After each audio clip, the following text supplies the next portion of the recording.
অন্তর্বর্তীকালীন সরকারের প্রধান উপদেষ্টা নোবেলজয়ী ডক্টর মোহাম্মদ ইউনূসকে নিয়ে বিতর্কিত স্ট্যাটাস দিয়েছেন লালমনিরহাট জেলা প্রশাসনের নির্বাহী ম্যাজিস্ট্রেট তাপসী তাবাসসুম উর্মি। বিষয়টি নজরে আসার পর রোববার রংপুর বিভাগীয় কমিশনারের এক আদেশে বিভাগীয় কমিশনারের অফিসে বদলি করে অবমুক্ত করা হয় তাকে। পরে তাপসীকে ওএসডি করে জনপ্রশাসন মন্ত্রণালয়ে বদলি করেছে সরকার। তাপসী তাবাসসুম উর্মি ওই স্ট্যাটাসে লিখেছেন, সাংবিধানিক ভিত্তিহীন অন্তর্বর্তীকালীন সরকারের প্রধান উপদেষ্টা বলেছেন রিসেট বাটনে পুশ করা হয়েছে, অতীত মুছে গেছে। রিসেট বাটনে ক্লিক করে দেশের সব অতীত ইতিহাস মুছে ফেলেছেন তিনি। এতই সহজ, কাউন্টডাউন শুরু হয়ে গেছে আপনার মহাশয়।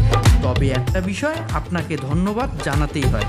তিনি আরও বলেন, তুমি কে আমি কে, রাজাকার রাজাকার। আপনাদের এই স্লোগানটা যে অক্ষরে অক্ষরে সত্য ছিল, এটা এত অল্প সময়ে দিনের আলোর মতো পরিষ্কার করে দিয়েছেন। এজন্য আপনাকে অসংখ্য ধন্যবাদ। তাপসী তাবাসসুম উর্মি নামের ওই ম্যাজিস্ট্রেট লালমনিরহাট জেলা প্রশাসনের বাজার মনিটরিংয়ের দায়িত্ব পালন করেন।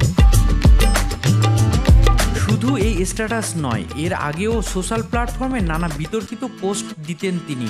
বৈষম্যবিরোধী ছাত্র আন্দোলনের শহীদ আবু সাইদকে নিয়ে কটাক্ষ করে পোস্ট দিয়েছেন তিনি। সেই স্ট্যাটাসে তাপসী আবু সাইদকে সন্ত্রাসী বলেও আখ্যায়িত করেন। তবে তার প্রোফাইল লক থাকায় স্ট্যাটাস যাচাই করা সম্ভব হয়নি।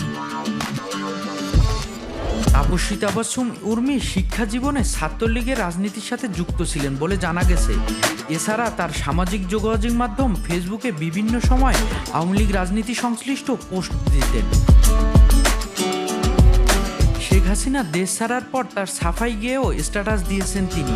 এ বিষয়ে লালমনিরহাট জেলা প্রশাসক এইচ.এম. রাকিব হায়দার জানান, ওই ঘটনায় তাকে ওএসডি করে জনপ্রশাসন মন্ত্রণালয়ে বদলি করা হয়েছে। চাকরি বিধি মোতাবেক পরবর্তী সিদ্ধান্ত সরকার নেবে বলেও জানান তিনি।